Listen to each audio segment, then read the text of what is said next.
7 சுத்து போட்டு மேலே கிரீடம் வச்சிருந்து அதை கீழே தள்ளி விட்டு மேலே தலையை வச்சு பறிச்சு எப்போ ஒரு நாளைக்கு அமாவாசை நாள் டெய்லியும் எல்லாம் வராது. இந்த கோயிலில் வந்து 15-16 அடிக்கு ஒரு பெரிய பாம்பு இருக்காமா. அந்த பாம்பு அமாவாசை பௌர்ணமி அந்த டைம்லலாம் வந்து முருகரோட உடம்புல அந்த பாடியில் ஃபுல்லாக சுற்றிட்டு ஒரு டைம் வந்து அதோட முருகர் போட்டிருப்பார்ல கிரீடம் அதையே தள்ளுற மாதிரி பண்ணிட்டு இருந்துச்சாமா. ஸோ இங்கே வந்து அவ்வளோ பெரிய பாம்பு இருக்குன்னு சொன்னாங்க.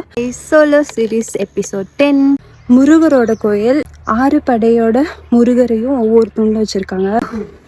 நான் ஏதோ நினச்சேன்னா ட்ரெஸ் எல்லாம் நனைஞ்சு போச்சு, முடியலை.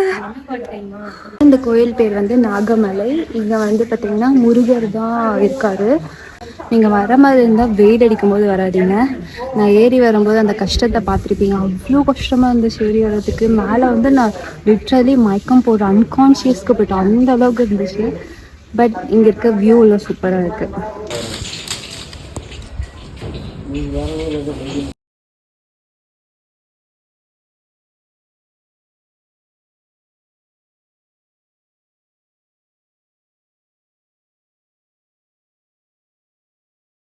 இந்த ஒரு 6-7 அந்த டைமில் வந்தீங்க அப்படின்னா ஃபுல் மிஸ்டாக இருக்கும்னு சொன்னாங்க இந்த ஏரியா ஃபுல்லாக. இந்த ஸ்டெப் மேலே ஏறும்போது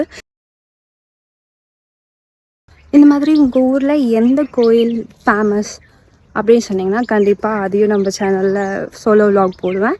ஸோ கமெண்ட்டில் சொல்லிட்டு போங்க. ஓகே, நெக்ஸ்ட் வீடியோவில் பார்க்கலாம். பாய்.